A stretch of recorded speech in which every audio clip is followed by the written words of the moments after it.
History of సైన్స్కి సంబంధించి Gora science సెంటర్లో పోస్టర్స్ ప్రదర్శించడం జరుగుతోంది.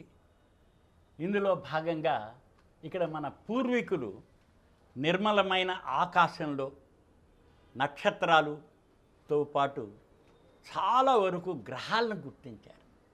అసలు ఎలాగా గ్రహాలను గుర్తించారు అని చెప్పి తెలుసుకోవాలంటే దీనిలో ఎక్కువగా గెలీలియో టెలిస్కోప్ కనిపెట్టిన తర్వాతే ఇంకా ఎక్కువ తెలుసుకోవడం జరుగుతుంది. కానీ గెలీలియో 1609లో మొట్టమొదటిసారిగా టెలిస్కోప్ కనిపెట్టి మన గ్రహాలని వాటిని చూడడం, చంద్రుడిలోని ఏమున్నాయి ఏమిటి మనకి చూసినట్టు కొండలు, లోయలు, అలాగే సూర్యుడిలోని మచ్చలు, దాంతో శుక్రగ్రహం కూడా మనకి చంద్రుడిలాగా కళలు ఏర్పడుతున్నాయి, చంద్రుడిని చూడడం, ఇవన్నీ చేశారు. అయితే పూర్వకాలం నుంచే కొన్ని వేల సంవత్సరాల క్రితం పూర్వీకులు మన గ్రహాలని గుర్తించారు. ఎలా గుర్తించారు అంటే మన ఆకాశంలోకి చూసినప్పుడు నక్షత్రాలు మిణుక్కుమంటూ కనిపిస్తూ ఉంటాయి. కనిపిస్తూ ఉంటే వాటిల్లో వాళ్ళు చూసినప్పుడు స్టడీగా మూవ్ అవుతూ కనిపిస్తున్నాయి. నక్షత్రాలు తొందరగా మూవ్ అవ్వవు. అంటే మామూలుగా ముందుకి వెనక్కి కొద్దిగా సూర్యుడు తూర్పును ఉదయించి పడమని అస్తమించడం, అలాగే చంద్రుడు మూమెంటు, చంద్రుడు కళలు ఇవన్నీ ఉన్నాయి. ఉన్నప్పుడు ఈ గ్రహాలను ఎలా గుర్తించారు అని అంటే అవి కదులుతూ కనిపిస్తున్నాయి. నక్షత్రాలు ఏమో లేవు, కదులుతూ. రెండోది బ్రైట్నెస్లో తేడా వస్తుంది. బ్రైట్నెస్లో తేడా వస్తుంది అనమాట. అవి కొన్ని నక్షత్రాల ముందు నుంచి వెళ్ళేటప్పుడు వాటిల్లో తేడా కనిపిస్తుంది. అవి పెరగడం, తరగడం, దాంతో సైజు మార్పు కనిపిస్తుంది. దీనిలో ఉండేసరికల్లా వీటినేమో నక్షత్రాలతో పోల్చినప్పుడు గ్రహాలు అన్నారు. ఈ గ్రహాలు సూర్యుడు చంద్రుడిలాగే చుట్టూ తిరుగుతున్నట్లు మనకి ఒక ఎలిప్టికల్ ఆర్బిట్లో తిరుగుతూ కనిపించాయి అన్నమాట. అందుకని వాటిని ఎలా గుర్తించారు అని అంటే ఈ రకంగా అబ్జర్వ్ చేసి, ఒకటి కదలిక, రెండోది వాటి బ్రైట్నెస్, ఇంకోటి నక్షత్రాలతో పోల్చినప్పుడు అవి సైజు పెద్దదిగా ఉన్నాయి. దాంతో నక్షత్రాల ముందు నుంచి వెళుతున్నప్పుడు వాటిల్లో వచ్చే బ్రైట్నెస్లో తేడా వస్తుంది, రిఫ్లెక్షన్. వీటిలన్నిటికీ గ్రహాలకి స్వయం ప్రకాశం లేదు, సెల్ఫ్ లూమినెంట్ కాదు, అవి రిఫ్లెక్ట్. సూర్యకాంతి వాటి మీద పడినప్పుడే అవి మనకి రిఫ్లెక్ట్ అయి వస్తాయి. వీటిలన్నిటి యొక్క కారణాల ద్వారా పూర్వీకులు మన గ్రహాలను గుర్తించారు. దాంతో వీటిలో గ్రహాలు మనకు వాళ్ళు గుర్తించింది ఏమిటంటే బుధగ్రహం, మెర్క్యూరీ అంటాం, తర్వాత శుక్రగ్రహం, దాంతో వీనస్, మనం నివసించే భూమి మూడోది. మనం భూమి మీద నుంచి వీటిని అబ్జర్వ్ చేస్తున్నాం. నాలుగోది మార్స్, దాని తర్వాత జూపిటర్, ఇదైన తర్వాత శాటర్న్, శనిగ్రహం. అందుకని అంగారకుడు, దాంతో గురుగ్రహము, శనిగ్రహం. ఇంతవరకే వాళ్ళు గుర్తించగలిగారు.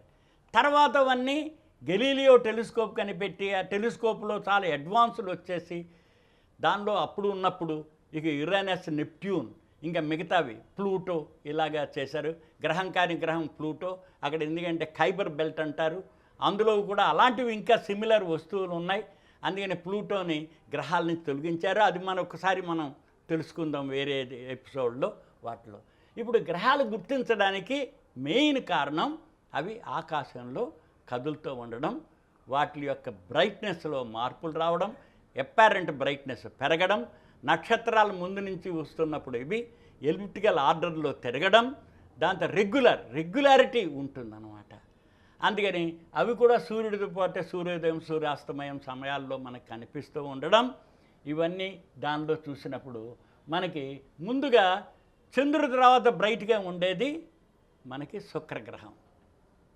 శుక్రగ్రహంలో సల్ఫర్ డయాక్సైడ్ ఎక్కువగా ఉంది కాబట్టి చాలా బ్రైట్నెస్ ఉంటుంది, వెలుతురు బాగా కనిపిస్తుంది. అది మార్నింగ్ స్టార్, ఈవినింగ్ స్టార్ అంటారు.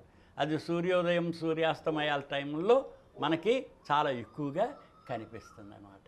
దాని తర్వాత మన భూమి, ఎలాగ మన భూమి మీద ఉన్నాం, మన భూమి మీద దాటిన తర్వాత కనుక మనం చూసినట్లయితే మనకి మార్స్ ఉంది. అది అంగారక గ్రహం. అంగారక గ్రహం అది దానిలో పైన రెడ్డిష్గా ఉండబట్టి అది ఎర్రగా కనిపిస్తుంది. ఎర్రగా కనిపిస్తుంది కాబట్టి మార్స్ని ఆ రకంగా గుర్తించారు. వాటి మూమెంటు వాటిలో అన్నమాట. అది అయిన తర్వాత మనకు చూసినట్లయితే దాని తర్వాత మనకి మనకి జూపిటర్ ఉంది, గురుగ్రహం. దానికి కూడా కొంత రింగులు కనిపిస్తున్నాయి, పెద్దదిగా ఉంటుంది. రెండోది ప్యాచెస్, గురుగ్రహంలో ప్యాచెస్ కనిపిస్తుంటాయి అన్నమాట. అవి దీనిలో ఉన్నది. దాంతో మనకి శనిగ్రహం కనుక చూసినట్లయితే రింగ్స్ ఉంటాయి, వాటి చుట్టూ 3-4 రింగ్స్ కనిపిస్తుంటాయి అన్నమాట. అందుకని శనిగ్రహానికేమో రింగ్స్ కనిపిస్తుంటాయి, గురుగ్రహానికేమో మచ్చలు ఉంటాయి. దాంతో మార్స్ ఏమో ఎర్ర రంగుగా ఉంటుంది, శుక్రగ్రహం ఏమో మనకి బ్రైట్నెస్ ఉండి వాటిలో. దాంతో ఇక బుధగ్రహం ఏమిటి అంటే డస్ అండ్ డాన్, అంటే సూర్యోదయం అప్పుడు సూర్యాస్తమయప్పుడు సూర్యుడికి దగ్గరగా తిరుగుతూ ఉంటుందన్నమాట. అందుకని బుధగ్రహం సూర్యుడికి దగ్గరగా ఉంది.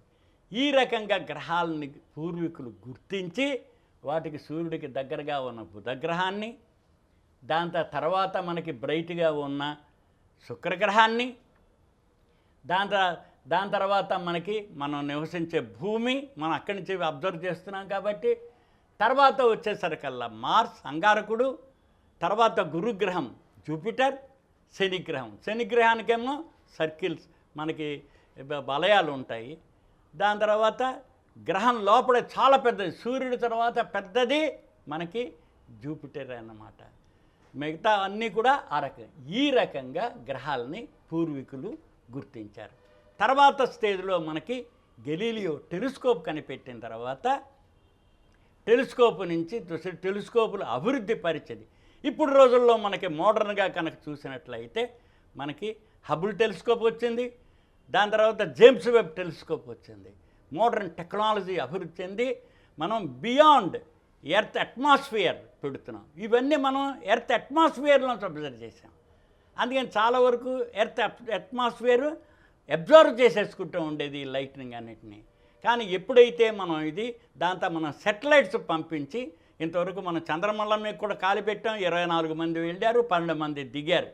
1969 జూలై 21వ తారీఖున మన నీల్ ఆర్మ్స్ట్రాంగ్ చంద్రుడి మీద దిగాడు. అలాగే మన సెటిలైట్స్ పంపించాం, అన్నిటికీ పంపించి వాటి యొక్క కండిషన్స్ అన్నీ కూడా మనం తెలుసుకుంటూ ఉన్నాం. అందుకని మోడర్న్ ఎస్ట్రానమీకి నాంది పలికింది మనకి గెలీలియోకు పూర్వం వాళ్ళు పూర్వీకులు ఏ రకంగా గుర్తించారు అన్న దాని యొక్క బ్యాక్గ్రౌండ్ ఈరోజు మన ఎపిసోడ్లో తెలుసుకున్నాం. ఈ కార్యక్రమం మీకు ఎంతో నచ్చింది కదా. ఇటువంటి మరిన్ని వీడియోల కోసం అనతి కాలంలోనే 20 కోట్లకు పైగా వ్యూస్ సాధించిన సమరం ఛానల్ సమర్పించు సమరం సైన్స్ వరల్డ్ ఛానల్కు సబ్స్క్రైబ్ చేయండి, లైక్ చేయండి, మీ ఫ్రెండ్స్కి షేర్ చేయండి. అలాగే ప్రక్కనున్న గంట సింబల్ని ప్రెస్ చేయడం మర్చిపోకండి.